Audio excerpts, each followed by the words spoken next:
Digging Deeper with At the Coalface, the podcast that shares the incredible stories of the talented and passionate people in our industry.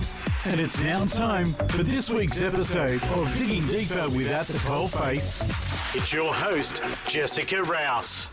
Hey everybody, I hope you're enjoying your lunch and a great first day at the New South Wales Mining Conference. A wonderful way to kick things off today at lunch with a live recording today of the Digging Deeper podcast from At the Coalface. At the Coalface is a fantastic local publication, a big supporter of the mining industry, available in crib rooms and news agents and service stations right across the Hunter Valley and in regional New South Wales. So we thank them for their support. Jessica Rouse here is one of the journalists at the Coalface, and she's also the host of the Digging Deeper podcast. So we're really excited to have Jess here alongside some special guests today. Renata Roberts from the Bloomfield Group, one of our keynote speakers from today, Dr. Jorian Kippax, and Craig Semple from Mentality Plus.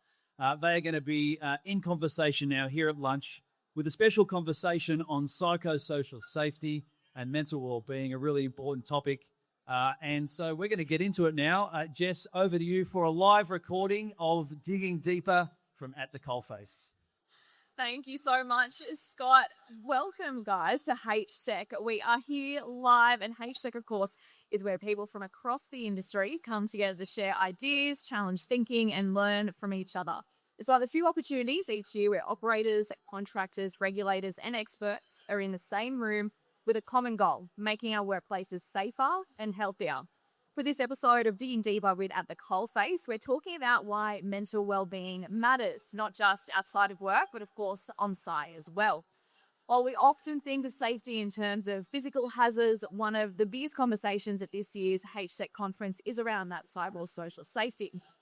As workplaces place a greater focus on managing psychosocial hazards like burnout, chronic stress, and mental illness, it's increasingly recognised that how people are feeling can influence everything from safety and decision-making to teamwork and job satisfaction. Today, we'll explore why protecting workers' mental well-being has become such an important part of creating safer, healthier workplaces. Now, joining me, Dr. Jorian Kippax is going to bring a perspective from working on the front line in Mills, Tasmania, and being part of multiple rescue missions. Renata Roberts, Chief Corporate Services Officer with Bloomfield, will share her experience working in mining and developing well-being initiatives in the workplace.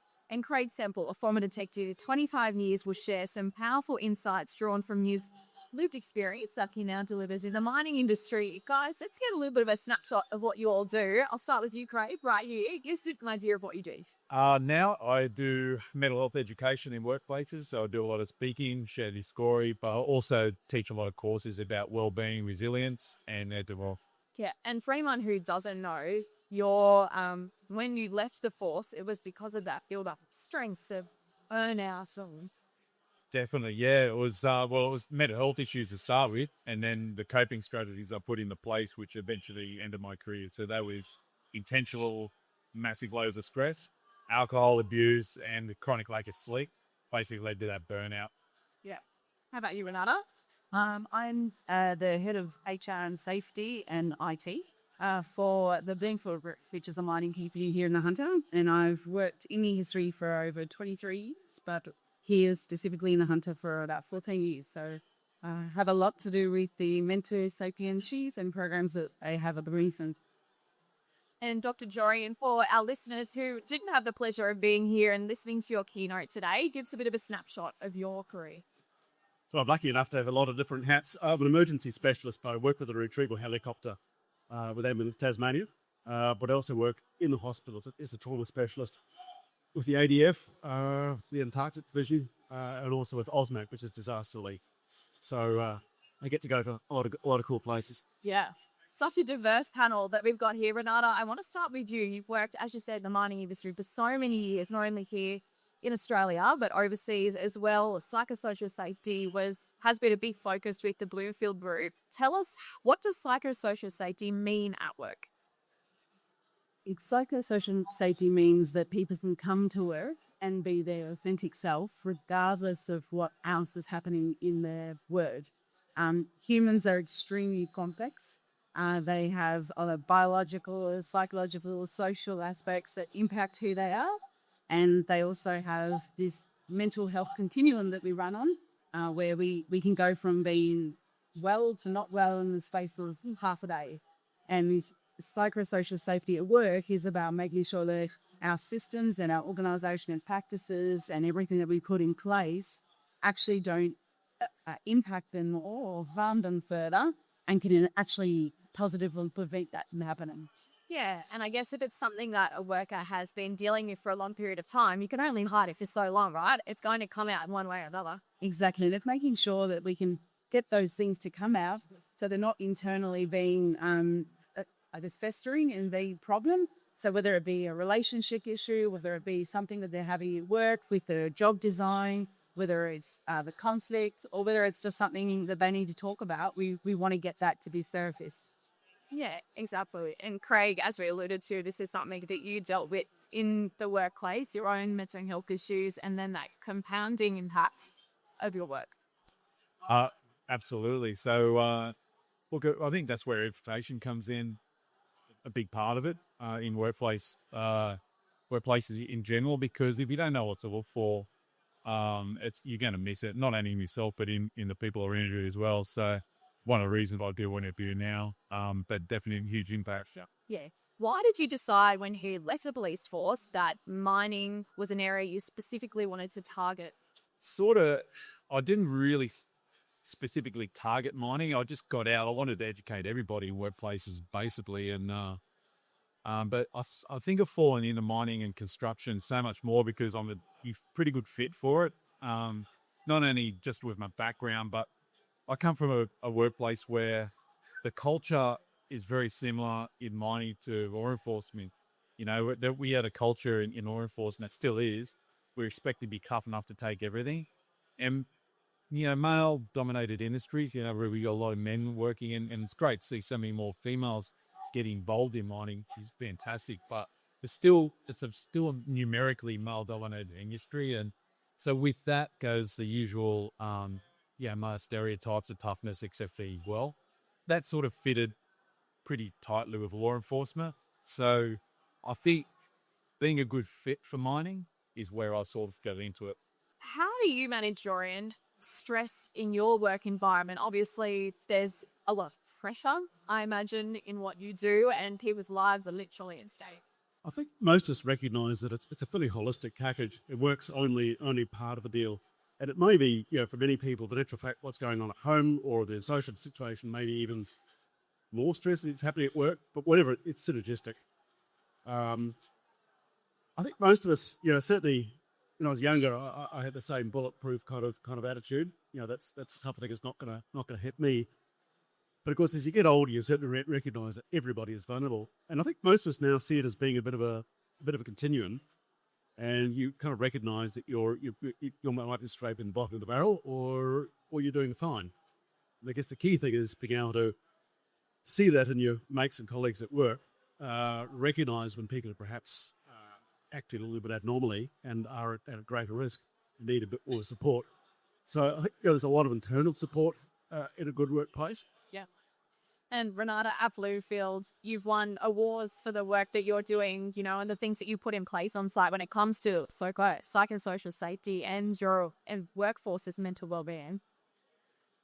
Yeah, he has been fortunate. We won the My Mind Salt Award a couple of years back, and that was around working closely with you psychologist Tanya Davis, Pitagidi from there, to try and bring the poster of the EAP from the wall to actually be something real, and normalising that conversation as when people are feeling okay, and encouraging people that meeting with a psychologist is not a bad thing. It's not a negative thing. It's actually a really good thing to do. So we use this opportunity to be able to bring that voice out and get people to feel comfortable about talking about them. And then that stemmed into another program that I'm actually talking about this afternoon called Program 1. And Program 1 was around how do we now prevent those psychosocial hazards. And its key is that we want people to talk. We want people to give feedback when they feel uncomfortable. We want people to listen to someone. You want someone to be self-aware. We need them to negotiate differences respectfully and just work through these problems. So Ben, we're trying to normalize conversations, and we're trying to say that not everyone is the same, and we hear with different things. We'll have those social aspects or the bio aspects or psychological aspects that impact us and who we are today. And you're two very different gentlemen sitting next to me, but at the end of the day, we've all got to get along and work respectfully together. So we just have to have that conversation about the differences that you have. Do you think, question for all of you, do you think we're getting better at that, at having those conversations and opening up when we aren't feeling okay at work, at home, wherever it may be? Let's start with you, Troy. Yeah, I think it's absolutely crucial. I think they have that honesty, because quite apart from the benefits to the person, it's also a crucial part of teamwork. If somebody's not able to function at the best and their potential liability for the team needs to know about that. And it's possible they might need to be doing other duties. They might need to be replaced for a period until they've got their strength back. So I think it's actually a key part of capability. Yeah, definitely. Look, I think we're getting better, but I think we've got a long way to go as well. I think we still have people that would prefer to keep it covered up and not talk about it. We still have leaders who would prefer not to ask if you're okay and just that they don't know what to do with the answer. So I think we've got to keep the conversation going. You've got to give the tools and the encouragement and to all employees so that we can actually get better out. Yeah, I think we're definitely getting better at it, no doubt. The support services are available, always improving, and there's so much more available to people. I think the last barrier is getting people to use it. That's the last barrier is changing culture and mindset. And, I only have to go back a few years ago, I still remember seeing some business surveys where it was showing that 50% of business leaders still didn't feed that mental health had any real impact or placing in their businesses. And you think, well, either your whole business and productivity is all around people. And if they're not in good shape, then your business is going to suffer. So, yeah.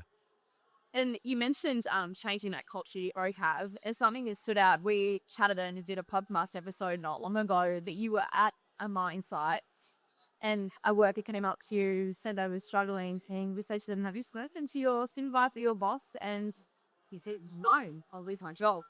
Tell us about that scenario. Look, I've had those situations quite a few times, but with that particular one, it was it's all about the barriers to getting help, and that's one of the things that leaders need to be mindful of too. Like, there's a stack of barriers out there that are general that a lot of people would face, but then there's specific ones to workplaces and industries. And one of the things I've found in a lot of mines, particularly FIFO mines, so I do a lot of work out there, and there's this. One of the barriers is if I actually declare this to a supervisor, they're going to take me for tools and we're going to be benched. And sometimes work is the only thing that are keeping people mentally afloat, going to work and getting away from all of their problems. And so for a lot of people, after I finish a talk, I'll come up and I'm encouraging, that openness, go out and get the help we need. But a lot of them will come up to me afterwards and say, mate, in our workplace, there's no way we're going to go and declare it. One bloke came up and specifically, he was in tears at the time he said this. And I said, mate, you want to put that to the test? You really want to see whether this is a real thing or is it just a perception? Yep, righto. So I went with him to his mine manager and we talked through and outlined. He got nothing but support. Everything that they thought would happen to him did not eventuate. In fact, the opposite. And I followed that individual up for months afterwards. You're so appreciative of these managers, and this is where it goes so much to culture, is that when there's examples like that where people had a good outcome, they talk about it amongst their workmates, and that screws. And then the confidence builds for other miners to then go and approach their supervisors more well, because they know they're not going to get benched. They are going to get goes there. And I know there's some workplaces where the culture might not be that good, and some managers or supervisors might not have the right attitude, but in overall, I think the attitudes change a lot, and I can see where it would be now. And that's what is somewhere where the program one focus that we've done is on that, not just giving you feedback. It's so important to receive feedback well. So the psychosocial query that is out there where we want people to tell us, there's something wrong with the work design or the the way that the change management is done or the way we're communicating, and we want to encourage that conversation because we need to understand it. So what we have to do is be better at accepting feedback, and we have to take it not emotionally, we have to take it respectfully, not ignore it, not get defensive. And that's something that I think is we're all human. Getting feedback's not always the easiest thing to do, and sometimes feedback's uncomfortable. So I think with a mental health aspect of it, we've got to get them better at talking, but we'll also have to then get our leaders better at receiving some feedback so that we become open to that conversation. Yeah, exactly. I feel like Dorian being on that front line of work, all of this stuff isn't just important pre-incident and during what's going on. The conversations after an incident would be so crucial as well.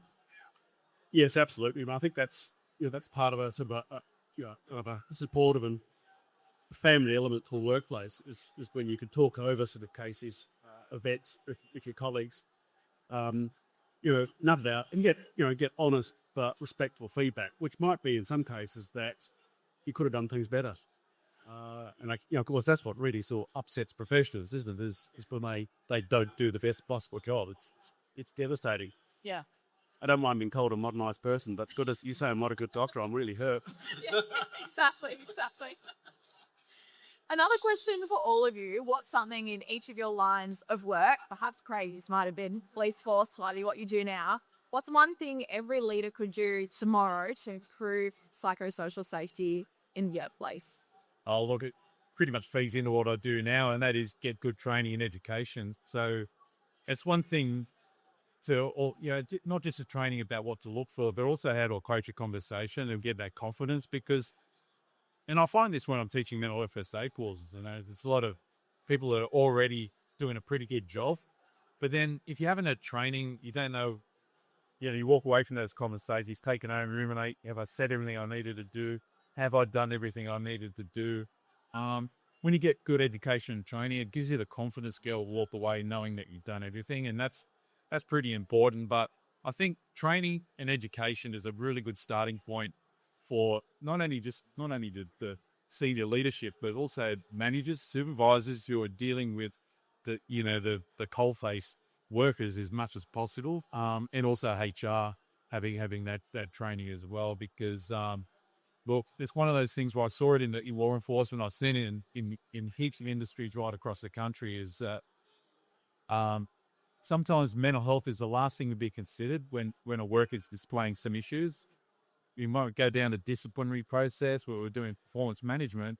Then it comes out later on that mental health has been a big part or a driver of that behaviour. Yeah. And it's very hard then to put the car in reverse, go back and then look after the welfare once you've already gone down that disciplinary pathway. So it's about getting the training so you can have those conversations properly the first time and address those issues before we live up to OPs again. I think sometimes, imagine if we started having these conversations 10 years ago about mental health and wellbeing and psychosocial safety. I mean, imagine the workplace we're in now. Yeah, we might not get to see it actually when it finally is embedded, but we've been influencing it, kind of. Yeah. Renata, for you, what's one thing a leader could do? Oh, look, I was really struggling to pick my favourite one, but I'm going to go with a little bit different. I'm going to say if every leader could show some vulnerability themselves, I think if we could stand there, sorry, that's how it is. Whew, that I was thinking. So if we can show that we're out that vulnerability, that will open up the trust, that will open up a level of acceptance, that'll open up the fact that people make mistakes, that we are human, that frankly, crap does happen in our life, and you do come to work and have to keep going with it. So I think, if our leaders could just stand before their teams and be vulnerable, it would be a really good step towards closing that gap more. Yeah. You got to come up with something else. We have to cover something else. I'm going to say accessibility. I think there's huge barriers. Even if the processes are in place, there's huge barriers to the firm meeting. But if the managers are, if they're on the shop floor, if they know their staff, deal with them ideally sort of on a near to daily basis. So much things can get discussed and perhaps started, in a corridor, and they can actually sort of pick up on what's going on in people's lives because they know their people. I think that makes a huge difference. I'll never forget a pretty senior army commander who I just broken my knee, and so called me up the next day and said, "Look, yeah, are you okay? How you feeling? Is this going to affect your army career? How do you feel that going on?" And I'll just never forget that thoughtfulness, that moment, that 5 minutes of that person's life made all the difference. Yeah. Did that ever happen to you, Craig? I remember you, when we were chatting, you mentioned that when you did eventually go, okay, I need to take some time off, that you did have someone above you contacting us and say, hey. Yeah, see what I did. It was my next level senior manager. So I was an executive sergeant, he was a executive senior sergeant, and it's where I think it's pretty. He was a really good example of how you should do things. It's like instead of picking up the phone and calling me, because he knew I would have easily gladden him up over the phone and he's asked concerns. He just knew that he needed to go in face to face, and that made a big difference because I knew then that I couldn't deflect him because he could see it written all over me. It was a really physical thing, and so that's the main reason why I eventually owned up to what was going on. So yeah, definitely the approach makes a big difference. It was actually a bikie gang member that first noticed that. It was surprising, big one of the opposition. So it was amazing, of all the people to first notice. It was about 2 weeks before I had my breakdown when this workmate came and spoke to me. But even this bikie gang member, I mean, he was the ranking equivalent of me in the gangster world, and I saw him in jail to get him some paperwork, and he looked at me and he said, "Mate, you and I are the same age, but look at you.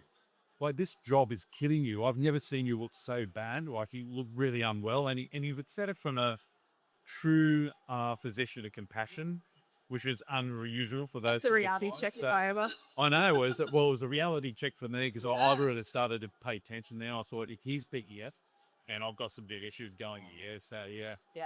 You're right. The approach makes all the difference. And we talked about leaders. How about workmate to workmate? Not at that senior level. What can we do for each other, I guess, to keep a check on each other and make sure we're all okay? I think sort of having that compassionate first stance. I mean, it's common that people will say something at work that gets you back up. But so rather than taking offence, standing back and sort of thinking, well, is that normal for that person? Are they okay? And you may or may not ask them, but perhaps you can just give them a little leeway, because it's very hard to tell what kind of event someone might have been upset by. We all have sort of challenges in our jobs, but it's very hard to predict what it's actually going to be challenging and damaging. And it might be, for instance, that a colleague has had a patient who's had a child the same age of their own. And it may not be anything sort of dramatic about the case, but it might list to something like suffer lots that sort of set them off.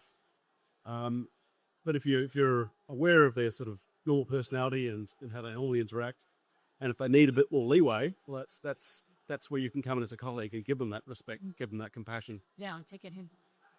Yeah, I'd say for workers, I think see self-awareness, and that's an easy topic to say, but very difficult for us to do, because sometimes we feel we have to have lived something to understand it, and I don't think we have to.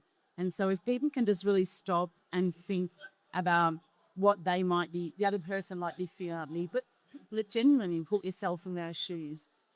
Because I think if we get better at doing that, I mean, we will always have disagreements people are different, people are unique, and we want that in our workplaces. We actually want people who challenge each other, because that's how our performance in our businesses get stronger. But if people don't genuinely listen or understand who they're dealing with and what the other person's perspective might be, that's where you get into a lot of arguments. Yeah. For me, probably just having the confidence to make the approach, tap your mate on the shoulder. We need to have a chat. I'm worried about you. That's the key to it. For me, it's and if you're not confident, if you don't have that confidence to have those conversations, a lot of people don't, and that's understandable. We've all got different personalities, but rather than ignore your worries, go and get someone who does have that confidence and maybe even a bit of training or whatever you might be involved there, and get them to kind of make the approach with you is very important. And part of that approach is also giving your mate permission to be vulnerable is very, very important part of it. Yeah, definitely. Guys, this has been such a great chat. Thank you so much for giving up your time from lunch to come and have a chat to me. If you want to have a listen to this episode, it will be downloaded on Spotify, Apple Podcasts, iHeartRadio, all the usual places. Thank you so much. Thank you. Well, thank you for joining us for this episode of Digging Deeper with At the Coalface. You can download more episodes of the podcast on all your favourite podcast platforms, Spotify, Apple Podcasts, also on YouTube, Amazon Music, all the usual places. Make sure you leave us a rating and a review. We'd love to hear what you thought. And if you do have a story idea or something you'd like us to talk about on the podcast, please send me an email, jess@thecoalface.net.au. I'd love to hear from you, and we'll be back next time for another episode of Digging Deeper with At the Coalface.